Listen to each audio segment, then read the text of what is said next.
యేసుతోటి విగాను పోదమా, అడ్డుగా వచ్చు వైరి గెల్వను, యుద్ధనాదంబుతో బోధము, యుద్ధనాదంబుతో బోధము.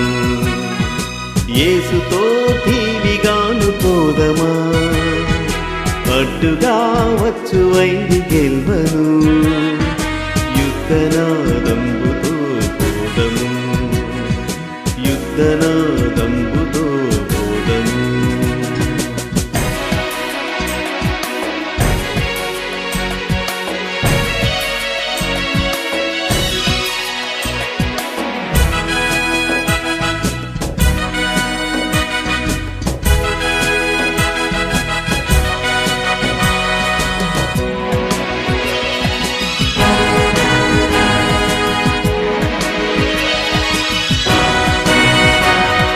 విశ్వాస కవచమును ధరించుచు, ఆ రాజు నాజ్ఞమదిని నింపుచు, విశ్వాస కవచమును ధరించుచు, ఆ రాజు నాజ్ఞమదిని నింపుచు.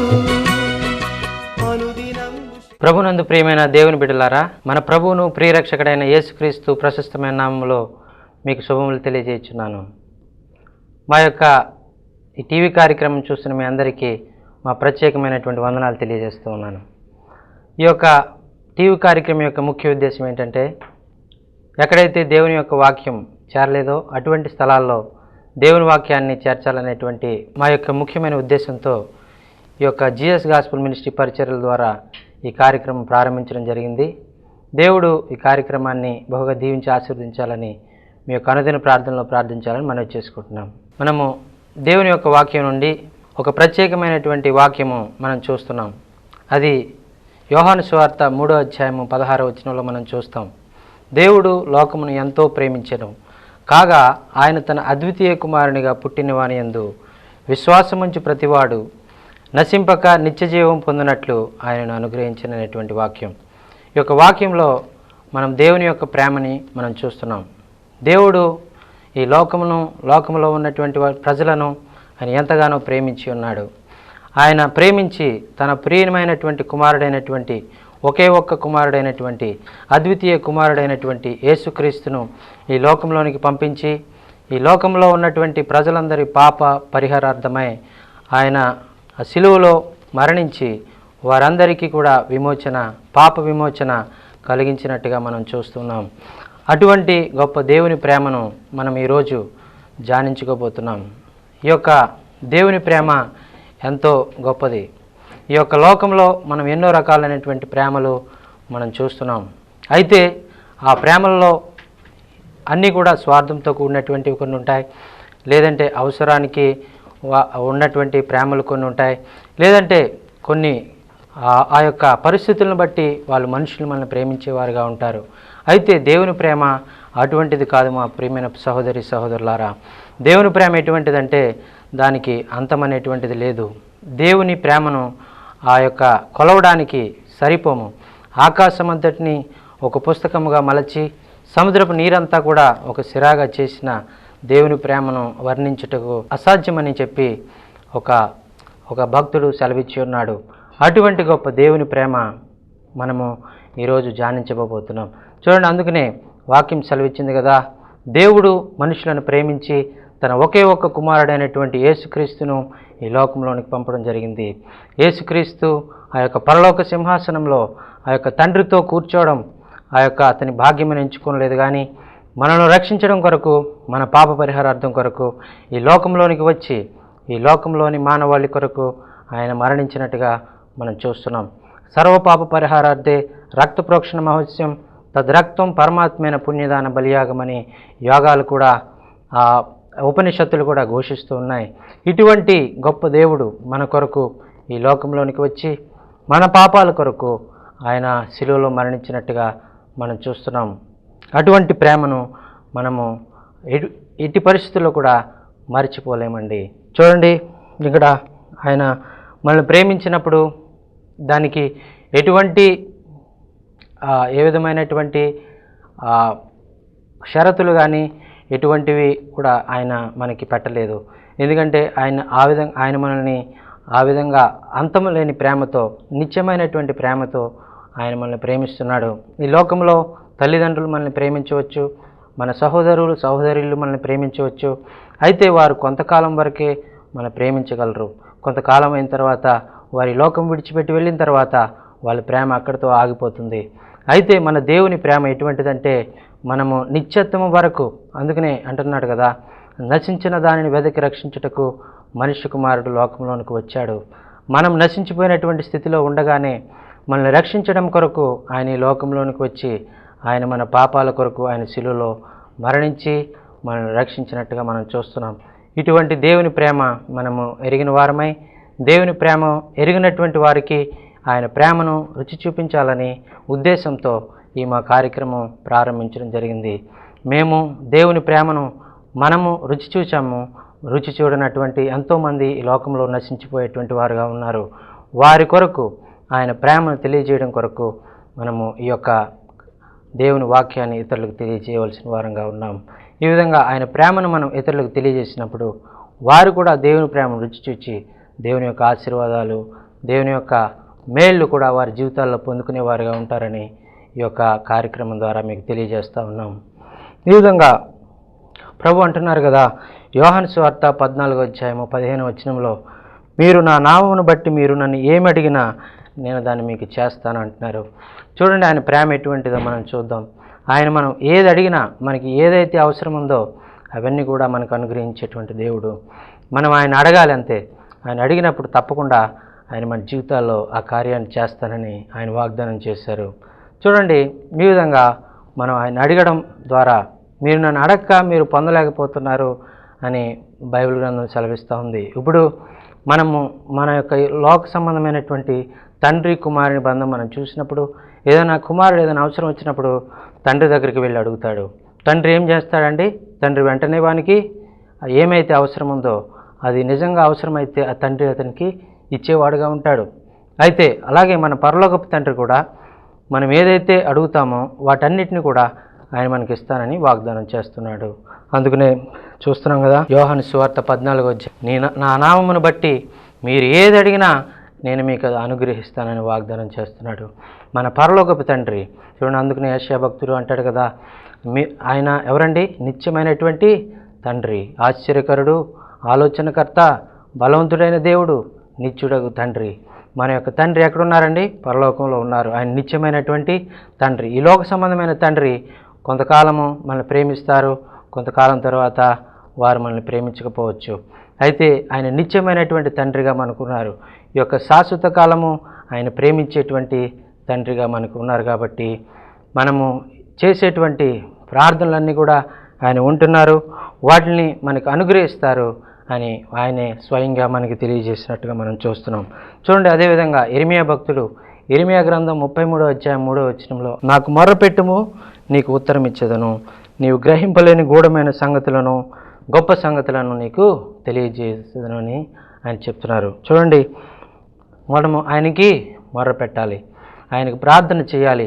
మనకి ఏదైతే అవసరత ఉందో మనం ఏ విధంగా మనం అవసరాన్ని ఈ లోక సంబంధమైనటువంటి తండ్రి దగ్గరికి వెళ్ళి, నాన్న నాకు ఇది కావాలి, నాకు ఇది ఇవ్వండి అని ఏ విధంగా అయితే అడుగుతామో అలాగే మన పరలోకపు తండ్రి దగ్గరికి వెళ్ళి, దేవా నాకు ఇది దయచేయి, నాకు ఇది కొదువుగా ఉంది, నాకు జ్ఞానం కావాలి, లేదంటే నాకు తెలివి కావాలి, నాకు ఈ యొక్క నాకు ఈ లోక సంబంధమైనటువంటి పరిస్థితుల్లో నేను ఉన్నాను, నా యొక్క ఈ పరిస్థితుల్లో నీవు తప్ప నాకెవరు సహాయం చేసేవాళ్ళు లేరయ్యా ఆయన దగ్గరికి వెళ్ళి మనం ప్రార్థన చేసినప్పుడు ఆయన మన ప్రతి అవసరతని ఆయన తీర్చే దేవుడు. ఎందుకంటే ఆయన వాగ్దానం చేశారు, నాకు మొర్రపెట్టుము నేను నీకు ఉత్తరం ఇచ్చేదనని ఆయన వాగ్దానం చేశారు. కాబట్టి ఆయన వాగ్దానాన్ని మనం నమ్మిన వారమై ఆయన వాగ్దానం ప్రకారం ఆయన అడిగినప్పుడు ఆయన మనకు అనుగ్రహిస్తారు.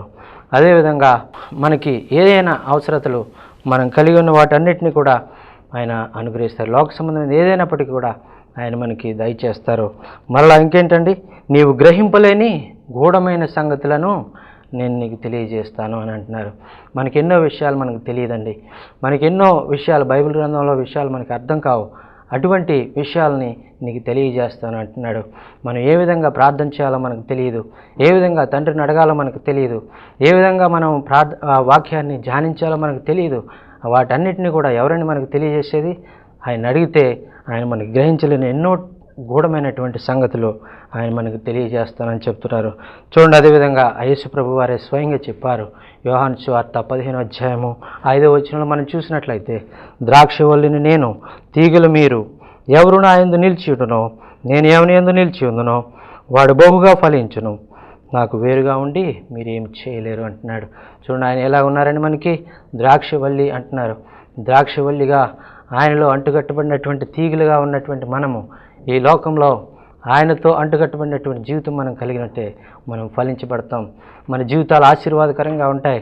ఆయనే మన తండ్రిగా, ద్రాక్షవల్లిగా ఆయన ఉండి మనల్ని ఆయన తన యొక్క వాక్య ప్రకారంగా మనం జీవించినప్పుడు మన యొక్క జీవితాలు ఫలించేటువంటి అనుభవంలోకి వెళ్తాయండి. అటువంటి ఫలించేటువంటి అనుభవాలు మన జీవితాల్లో ఉండాలని మన పరలోకపు తండ్రి కోరుతూ ఉన్నాడు. అందుకని ఆయన అంటున్నారు, నేనే నిజమైన ద్రాక్షవల్లిని, నా యందు నిలిచి ఉండేవాడు ఫలించేటువంటి విధంగా ఉంటాడని ఆయన వాక్యంలో సెలవిచ్చి ఉన్నారు. అప్పుడు ఏం జరుగుతుందండి? నేను ఎవరి యందు, నా యందు ఎవడు నిలిచి ఉండునో, నేను ఎవని యందు నిలిచి ఉండునో వాడు బహుగా ఫలించును. మామూలుగా ఆశీర్వదించబడ్డం కాదండి, బహుగా ఆశీర్వదించేటువంటి దేవుడు. మనం ఉన్నటువంటి పరిస్థితుల్లో మనం ఉండిపోవాలని ఆయన కోరుకునేటువంటి వాడు కాదు.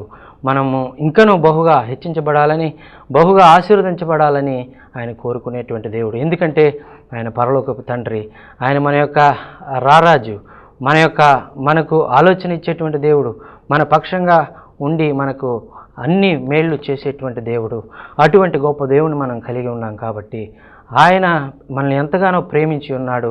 మన ప్రేమను ఆయన కోరుచు ఉన్నాడు. కాబట్టి మనము ఎటువంటి పరిస్థితుల్లో కూడా మనం భయపడవలసిన అవసరం లేదు. కానీ దేవుని యందు మనం విశ్వాసం ఉంచి మనం ఆయన అడిగి ఆయన దగ్గర నుంచి మనం ప్రార్థించి ఆయన దగ్గర నుంచి మేలు పొందుకోవలసిన వారంగా మనం ఉన్నామని మీ యొక్క ఉదయకాలం మీకు తెలియజేస్తున్నానండి. ఈ విధంగా మనం ఫలించే వారంగా ఉండాలని, బహుగా మనం ఆశీర్వదించబడాలని ఆయన కోరుతూ ఉన్నాడు. చూడండి, అదేవిధంగా కొన్నిసార్లు ఏం చేస్తూ ఉంటామంటే, మన పిల్లవాడు, ఎవరైనా తండ్రి ఒక పిల్లవాడు ఏదైనా బురదలోకి వెళ్ళి పడిపోతూ ఉంటాడు. ఆ యొక్క పాపం అనేటువంటి బురదలో మనం కూడా ఒక్కోసారి వెళ్ళి పడిపోతూ ఉంటాం. అయితే ఈ లోక సంబంధమైన తల్లి కానీ తండ్రి కానీ, ఆ విధంగా పిల్లవాడు కానీ, ఏదైనా ఒక చిన్న వ్యక్తి కానీ ఎవరైనా ఆ బురదలో వెళ్ళి పడిపోయినప్పుడు అదంతా ఒళ్ళంతా కూడా ఏమైపోతుంది? బురదగా అయిపోతుంది. ఆ సమయంలో ఏం చేస్తారండి? తండ్రి చూసినప్పుడు పోన్లే వాడు అక్కడ ఉన్నాడు కదా, నాకేంట్లే అని వదిలిపెట్టి అక్కడ వచ్చాడండి. వెంటనే పరుగున వెళ్ళి ఆ యొక్క బురదలో నుంచి ఆ బిడ్డను తీసి శుభ్రం చేసి మరలా తన కుమారునిగా అతను మంచిగా అతన్ని తయారు చేసి మళ్ళా అతను చేర్చుకున్న విధంగా మన పరలోకపు తండ్రి కూడా, మనం కూడా పాపం అనే బురదలో పడిపోయి, పాపం అనే బురదలో కొట్టుకుపోయి, మన యొక్క ఈ లోకేచ్ఛలతో మనం నశించిపోయినటువంటి మనల్ని ఆయన ప్రేమించి పరలోకపు తండ్రిగా ఆయన పరుగున వచ్చి మనల్ని రక్షించి మనల్ని ఎత్తుకుని మనల్ని ఆదరించే దేవుడుగా ఆయన ఉన్నారు. మనం చేసినటువంటి పాపాలన్నింటినీ కూడా ఆయన క్షమించి మనకు కలిగినటువంటి ఆ యొక్క ప్రతి విధమైనటువంటి ఆ యొక్క దుర్నీతి నుండి, మన పాపాలన్నిటి నుంచి కూడా ఆయన మనల్ని శుద్ధి చేసి మనల్ని పవిత్రంగా చేయనని చెప్పి బైబిల్ గ్రంథం సెలవిస్తోంది. చూడండి, ఆ దావీదు భక్తుడి యొక్క జీవితంలో మనం చూసినట్లయితే, దావీదు భక్తుడు బత్షెబతో పాపం చేసినట్టుగా మనం చూస్తున్నాం. ఆ యొక్క పాపం చేసినప్పుడు ఆ పాపంలోనే అతను ఉండిపోలేదు, కానీ ప్రభువుకు అడుగుతూ ఉన్నాడు, దేవా నన్ను క్షమించు. చూడండి, కీర్తన గ్రంథంలో చూద్దాం. కీర్తన 51:12 మనం చూస్తాం. ఆ దావీదు భక్తుడు అడుగుతూ ఉన్నాడు, ఆ యొక్క నీ రక్షణాధారమును నాకు మరలా పుట్టించుము, సమ్మతి గల మనస్సు కలుగు చేసి నన్ను దృఢపరచుము అంటున్నాడు. చూడండి, ఈ విధంగా నీ రక్షణాధారమును నాకు మరలా పుట్టించుము. ఒకవేళ ఆ యొక్క పోగొట్టుకున్నటువంటి రక్షణ, ఆ యొక్క అనుభవం పొందినటువంటి దావీదు అడుగుతూ ఉన్నాడు, నీ రక్షణాధారము నాకు మరలా పుట్టించుము, నన్ను నీ నుంచి వెలివేయవద్దు, నన్ను నీ నుంచి దూరపరచవద్దు, నేను తెలియక పాపం చేశాను, మరలా నేను క్షమాపణ అడుగుచున్నాను, నాకు నీ రక్షణ మరలా అనుగ్రహించు అని దావీదు భక్తుడు దేవుని వేడుకుంటున్నాడండి. వెంటనే దేవుడు దావీదును క్షమించాడు. ఆ యొక్క పాపం చేసినటువంటి దావీదుని ఆ యొక్క పాపమును క్షమించి దేవుడు మరలా దావీదుని తన కుమారునిగా ఏర్పాటు చేసుకున్నాడు. ఆ తర్వాత అతను దేవుని కొరకు ఆ నమ్మకమైనటువంటి సాక్షిగా జీవించి ఉన్నాడు. అదేవిధంగా ఒకవేళ నీవు విశ్వాసిగా జీవించి దేవుని ప్రేమను ఎరిగి ఉండి ఒకవేళ దేవుని ప్రేమకు దూరమై మరలా దేవుని ప్రేమ నుంచి దూరమైపోయి ఒకవేళ నీవు మరలా పాపంలో పడిపోయినట్లయితే ఈ భయపడొద్దు నా సహోదరుడా, భయపడొద్దు నా సహోదరి. దావీదును క్షమించిన దేవుడు నిన్ను కూడా క్షమించడానికి సిద్ధంగా ఉన్నాడు. నువ్వు దేవుని దగ్గరికి రా, దేవుని అడుగు. దేవా, నేను పాపిని, నేను నీ రక్షణ గురించి తెలుసు, నీ వాక్యం తెలుసు, అయినప్పటికీ నేను పాపంలో పడిపోయాను. అది ఏ పాపమైనా కావచ్చు, ఆ పాపం నుంచి నన్ను రక్షించు, నీ రక్షణ ఆధారం నాకు మరలా పుట్టించని మనం ప్రార్థన చేసినట్లయితే మన ప్రేమ కలిగిన తండ్రి మన కొరకు ఆ యొక్క తప్పిపోయిన కుమారుడు ఏ విధంగా తండ్రిని విడిచి మరలా ఆ యొక్క దూరదేశంలోకి వెళ్ళి దుర్వ్యాపారంగా తనకు కలిగినదంతా కూడా వ్యర్థపరిచి మరలా తండ్రి దగ్గరికి వచ్చినప్పుడు ఏ విధంగా తండ్రి ఆ యొక్క కుమారుని చేర్చుకున్నాడో అదేవిధంగా మన పరలోకపు తండ్రి కూడా మనం మరలా తిరిగి రావాలని, మనం తిరిగి రక్షించడానికి ఆయన మన కొరకు కనిపెడుతూ ఉన్నాడండి. ఆ యొక్క తండ్రి పిలుపుకు లోబడి ఈ వాక్యం వింటున్నటువంటి సహోదరుడా, సహోదరి, నువ్వు ఎటువంటి పాపంలో ఉన్నప్పటికీ కూడా ఇప్పుడే తిరిగి రా. దేవుడు నిన్ను పిలుస్తూ ఉన్నాడు. ఎందుకంటే దేవుడికి నువ్వు కావాలి. దేవుడు నిన్ను ప్రేమిస్తున్నాడు. ఇంకను దేవుడు నీ జీవితాలు అద్భుతాలు చేయాలని ఆశపడుతున్నాడు. దేవుడు నీ జీవితాన్ని ఆశీర్వాదకరంగా మార్చాలని ఆశపడుతున్నాడు. కాబట్టి ఇప్పుడే దేవుని యొక్క ప్రేమను తెలుసుకుని నువ్వు తిరిగి రావాలని ఈ వాక్యంతో దేవుడు నిన్ను మాట్లాడుతున్నాడు. ఈ యొక్క సమయంలో దేవుడు ఒకవేళ నిన్ను ప్రేరేపించి దేవుని రక్షణ కొరకు నీవు తిరిగి రావాలని నీవు నిర్ణయం తీసుకున్నట్లయితే ఇప్పుడే మాకు యొక్క ఫోన్కి మీరు ఫోన్ చేసినట్లయితే మేము ప్రత్యేకంగా మీ కొరకు ప్రార్థన చేస్తాం. మీ కొరకు ప్రత్యేకంగా మీ యొక్క అవసరతలు తెలుసుకుని మీ కొరకు, మీ యొక్క రక్షణ కొరకు, మీ యొక్క విశ్వాస జీవితంలో ఎదుగుదల కొరకు మీ కొరకు మేము ప్రార్థన చేస్తామని గుర్తుపెట్టుకోండి. చూడండి, అదేవిధంగా అటువంటి గొప్ప దేవుడు మన కొరకు ఈ లోకంలో ఉన్నాడు. కాబట్టి మనం ఏ విధంగానూ కూడా భయపడినటువంటి అవసరం లేదు. చూడండి, ఆ పౌలు భక్తుడు అంటున్నాడు కదా, రోమీలకు రాసిన పత్రిక 12వ అధ్యాయం 2వ వచనంలో, ఈ లోక మర్యాదను అనుసరించక ఉత్తమమును అనుకూలమును సంపూర్ణమునై ఉన్న దేవుని చిత్తమేదో పరీక్షించి తెలుసుకుంటకు మీ మనస్సు మారి నూతన మొగటు వలన మీరు రూపాంతరం పొందుడి అంటున్నాడు. మీ మనస్సు మారి నూతన మొగటి వలన రూపాంతరం పొందాలి. రూపాంతర అనుభవం మన జీవితంలో కావాలని దేవుడు కోరుచూ ఉన్నాడు. మన జీవితంలో మనం ఆయన ప్రేమ కలిగిన దేవుడు, మనము ఈ విధంగా ఇటు పరిస్థితిలో పాపంలో నశించిపోయి ఉండడం ఆయనకి ఇష్టం లేదు. కాబట్టి మనం మార్పు చెంది మనం చిన్నపిల్లల వంటి మనస్సు కలవారైండి ఆయన ప్రేమించేటువంటి వారుగా ఉండి మనము రూపాంతరం చెందాలి. చూడండి, ఆయన ప్రేమించడం అంటే ఏంటండి? ఆయన ప్రేమించడం అంటే ఆయన ఆజ్ఞలను గైకొనడమే. మీరు నన్ను ప్రేమిస్తున్నారని దానికి రుజువు ఏంటంటే ఆయన చెప్పినటువంటి ఆజ్ఞలను మనం గైకొనడమే. పాపం చేయకుండా ఆయన కొరకు నమ్మకమైనటువంటి విశ్వాసంగా ఈ లోకంలో జీవించడమే ఆయన ప్రేమించడం. అంత గొప్ప ప్రేమతో ఆయన మనల్ని ప్రేమించినటువంటి మన దేవుడు, మనం ఆయన కొరకు చేయవలసింది ఏంటంటే ఆయన ప్రేమను గుర్తించి ఆయన ప్రేమకు మనం ప్రతిగా మనము తిరిగి ఆయన ప్రేమించవలసిన వారమై ఉన్నాం. మన యొక్క ప్రేమ మనం ఏ విధంగా వ్యక్తపరుస్తామంటే ఆయన ఆజ్ఞలు గైకొని ఆయన మాట ప్రకారంగా మనం జీవించి ఆయన వాక్యానుసారంగా మనం జీవించినప్పుడు, ఆయన యొక్క మార్గాల్లో మనం జీవించినప్పుడు ఆయన ప్రేమించిన వారమై మనము ఆయన కొరకు సాక్షులంగా మనం జీవిస్తూ ఉంటాం. ఈ విధంగా మనము ఈ లోక మర్యాదను అనుసరించి నడుచుకోకూడదు. లోకము ఏదో ఎటో నాశనం వైపు వెళ్ళిపోతుంది. లోకములో జరిగేటువంటి విషయాల వైపు కానీ, లోకంలో వెళ్తున్నటువంటి మా మనుషులను చూసి కానీ మనం వెళ్ళకూడదు. కానీ ఏదైతే ఉత్తమము, ఏదైతే దేవునికి అనుకూలము అనేటువంటి దాన్ని మనం పరీక్షించి ఆ యొక్క మార్గంలోనే మనం వెళ్ళాలని పౌలు భక్తుడు సెలవిస్తూ ఉన్నాడు. ఈ లోకాశలు ఒకరోజు గతించిపోతాయి. అవైతే శాశ్వతమైనవి కావు. అవి మనం లోకాశల్లో మనం జీవించినట్లయితే మనకు నిత్య నరకానికి అవి తీసుకుని వెళ్తాయి. కానీ దేవుని యొక్క ప్రేమలో, దేవుని యొక్క వాక్యానుసారంగా, దేవుని యొక్క ప్రేమను గుర్తించి ఆయన వాక్యానుసారంగా మనం జీవించి ఈ లోక మర్యాదను అనుసరించకుండా ఏది ఉత్తమమైన మార్గం, ఏది అనుకూలమైన మార్గం, దేవుడు ఏది ఇష్టపడుతున్నాడు అనేటువంటి విషయాలు మనం తెలుసుకుని ఆ మార్గంలో మనం జీవించినప్పుడు దేవుడు మనల్ని ఎంతగానో ఆశీర్వదిస్తాడు. మన జీవితాలు రూపాంతరం చేయబడినటువంటివా, మన జీవితాలు మార్చబడతాయని ఈ వాక్యం ద్వారా దేవుడు హెచ్చరిస్తున్నాడండి. దేవుడు మీ కొరకు దేవుడు మీ కొరకు చేసినటువంటి కార్యాలు, ఆయన సిలువలో ఆయన చేసిన త్యాగాన్ని మీరు జ్ఞాపకం చేసుకొని ఆయన ప్రేమను మీరు గుర్తించి మీరు మీరు ఎటువంటి పరిస్థితిలో ఉన్నటువంటి ఎంత ఘోరమైనటువంటి పాపంలో మీరు ఉన్నప్పటికీ దేవుడు మిమ్మల్ని ప్రేమిస్తున్నాడని మీరు గుర్తించి దేవుని యొక్క ప్రేమను మీరు ఎరిగి దేవుని యొక్క కొరకు సాక్షులుగా ఈ లోకంలో జీవించాలని దేవుడు కోరుచూ ఉన్నాడు. ఆ యొక్క పాపంలోనే మీరు ఉండిపోయి నశించిపోవడం ఆయనకి ఇష్టం లేదు. ఎందుకంటే అందరూ అంతటా మారు మనసు పొందాలని ఆయన సిలువలో మన కొరకు మరణించి ఉన్నాడు. కాబట్టి మనం ఆయన కొరకు సాక్షులుగా జీవించాలని, ఆయన బిడ్డలుగా జీవించాలని ఆయన కోరుతూ ఉన్నాడు. కాబట్టి మనం ఆయన యొక్క మార్గాల్లో మనం జీవిద్దామండి. దేవుడు ఈ విధంగా ఆయన ఎంతో మనల్ని ప్రేమించి ఉన్నాడు. ఆయన ప్రేమించి తన యొక్క ఒకే ఒక కుమారుడైనటువంటి యేసుక్రీస్తును ఈ లోకంలోనికి పంపించి మన పాపాల నిమిత్తము ఆయన శిలువలో మరణించి మనకు రావాల్సినటువంటి శిక్షను ఆయన మీద వేసి మనకు ఆయన చేసినటువంటి ఆ యొక్క కార్యాలను మనం జ్ఞాపకం చేసుకుని, మన కొరకు ఆయన చేసినటువంటి కార్యాలను మనం జ్ఞాపకం చేసుకుని, ఆ శిలువలో గొప్ప త్యాగం ఆయన మనకు చేశాడు. ఆయన మనం చేసిన పాపాల కొరకు ఆయన మనకు రావాల్సిన శిక్షను ఆయనే అనుభవించాడు. మన చేతులతో చేసిన పాపాలకి ఆయన చేతుల్లో మేకులు కొట్టబడ్డాయి. మన కాళ్ళతో చేసినటువంటి తప్పుడు నడిచినటువంటి పాపపు స్థలాలకు వెళ్ళినటువంటి మన కాళ్ళకు రావాల్సినటువంటి శిక్ష ఆయన కాళ్ళలో మేకులు ఆయన పొంది ఉన్నాడు. మన యొక్క తలలో మన యొక్క చెడ్డ ఆలోచనలతో మనం ఆలోచించినటువంటి ఆలోచనల నిమిత్తము ఆయన తలలో ముళ్ళ కిరీటం పెట్టబడింది.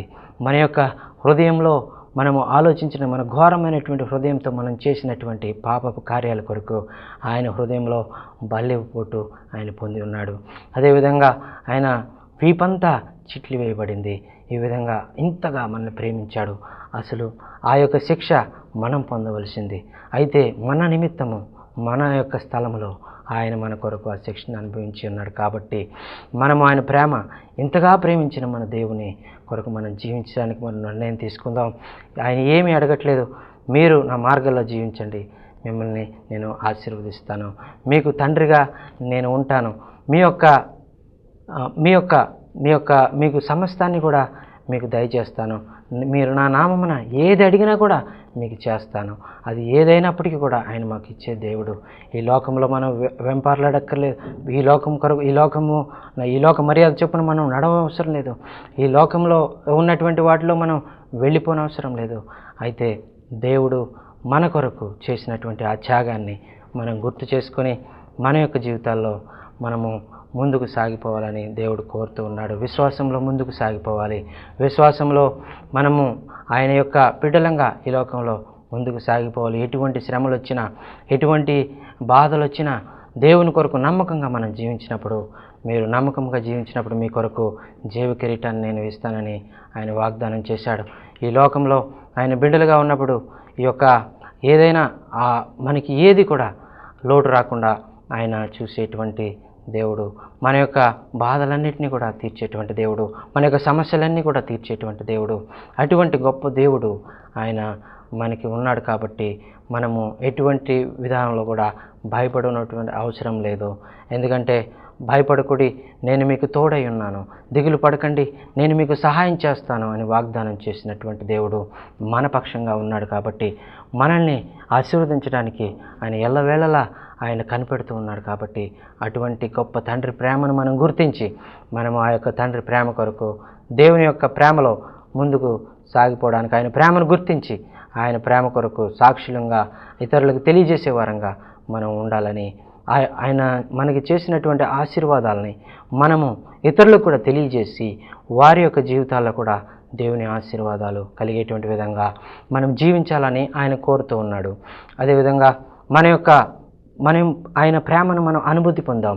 అటువంటి అంత గొప్ప ప్రేమను మనం అనుభూతి పొందిన తర్వాత మనం ఏదో మన వరకు పొందాం కదా సరిపోతుందిలే అని సరిపెట్టుకోకుండా ఇతరులు కూడా ఆయన యొక్క గొప్ప ప్రేమను తెలియజేసే వారంగా, ఇతరులను కూడా ఆయన ప్రేమను రుచి చూసే విధంగా మనం చేసి వారిని కూడా దేవుని ప్రేమను రుచి చూసేవారిగా మనం చేసినప్పుడు వారు కూడా దేవుని ప్రేమను తెలుసుకొని వారు కూడా దేవుని యొక్క ఆశ్చర్యకార్యాలు వారు కూడా పొందుకుంటారని ఈ యొక్క వాక్యం ద్వారా హెచ్చరించబడుతున్నామండి.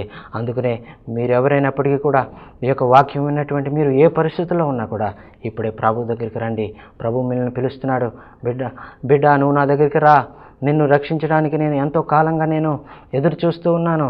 నీ యొక్క పాపంలో ఎంతకాలం నువ్వు ఆ విధంగా జీవిస్తావు, ఈరోజే నా దగ్గరికి రా, నేను నీకు క్షమాపణ ఇస్తాను, నేను నిన్ను ఆశీర్వదిస్తాను, నీ యొక్క పాపాన్ని తుడిచివేస్తాను, నీవు ఏ విధంగా కూడా ఈ యొక్క లోకం విషయంలో కానీ ఈ లోక సంబంధమైనటువంటి విషయాల్లో కానీ ఆనందపడి నువ్వు నశించిపోవడం నాకు ఏమాత్రం కూడా ఇష్టం లేదు. కాబట్టి నువ్వు ఇప్పుడే దేవుని దగ్గరికి రావాలని ఆయన కోరుచూ ఉన్నాడు.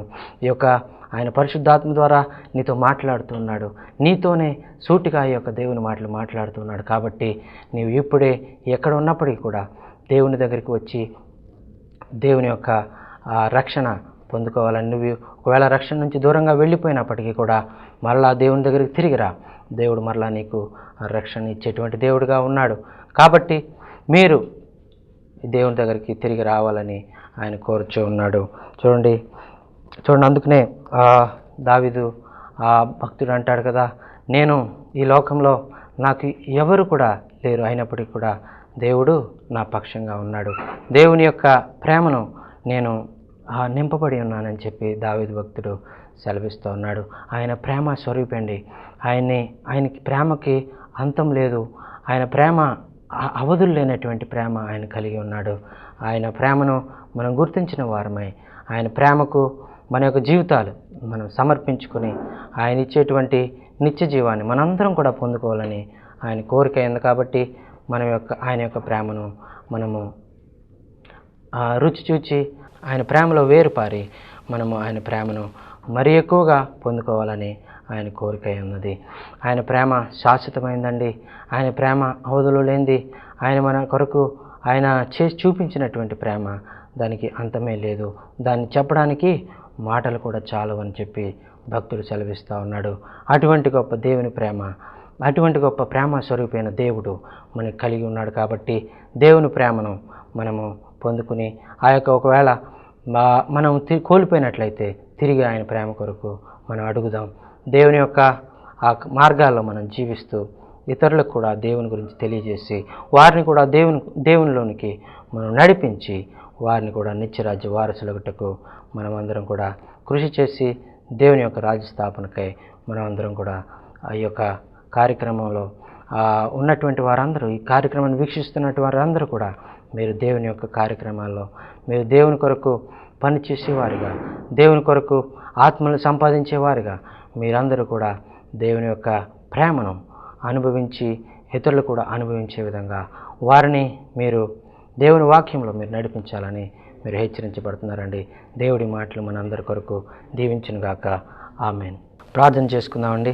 మహాగణుడు మా యేసయ్య, మీ బంగారు పాదాలకు వేలాది స్తోత్రాలు స్తుతులు తెలియజేసుకుంటున్నాం. నాయన ఈ మధ్యాహ్న కాల సమయంలో ఈ విధంగా మీ సన్నిధిలో చేరి మిమ్మల్ని ప్రార్థించుకోవడానికి మాకు ఇచ్చినటువంటి గొప్ప ధన్యతకై మీకు వందనాలు స్తోత్రాలు స్తుతులు తెలియజేసుకుంటున్నాం. నాయన మా యొక్క జీవితాల్లో నాయన మీరు చూపించినటువంటి మీ ప్రేమకై మీకే వందనాలు స్తోత్రాలు తెలియజేసుకుంటున్నాం. నాయన మీరు మా ఎడల చూపించినటువంటి ప్రేమను మేము పొందుకుని నాయన మరలా ఇతరులకు కూడా మీరు తెలియజేయాలని మీరు మాతో మాట్లాడి ఉన్నారు. ఎవరైతే నాయన వీక్షించినటువంటి సహోదరులందరినీ కూడా నాయన మీ ప్రేమను గుర్తించి మీ ప్రేమలో వేరుపారి నాయన ఫలించేవారిగా ఉంటూ నాయన ఇతరులకు కూడా నాయన వారు వాక్యాన్ని తెలియజేసి వారు తమ జీవితాల్లో నాయన మీ కొరకు సాక్షులుగా నాయన మీ బిడ్డలుగా ఈ లోకంలో వర్ధిల్లడానికి మీ యొక్క కృప, మీ సహాయము, మీ పరిశుద్ధాత్మ నడిపింపు వారికి అనుగ్రహించి మహిమ పొందునని మా ప్రభువును ప్రియరక్షకుడైన యేసుక్రీస్తు ప్రశస్తమైన నామంలో మిక్కిలి వినయంతో స్తుతించి ప్రార్థిస్తున్నాం తండ్రి. ఆమేన్. అందరికీ వందనాలండి. మీ ప్రార్థన అవసరతలు మరలా మీ కానుకలు పంపవలసిన మా చిరునామా pastor Jachin Charlie, Jesus gospel ministry, door number 141128, Rayapeta, Narsapur, Andhra Pradesh, pin code 534275. Email pastorjachin2@gmail.com. Phone number 9440315214. మరి ఒక number 94913798334. Thank you and God bless you.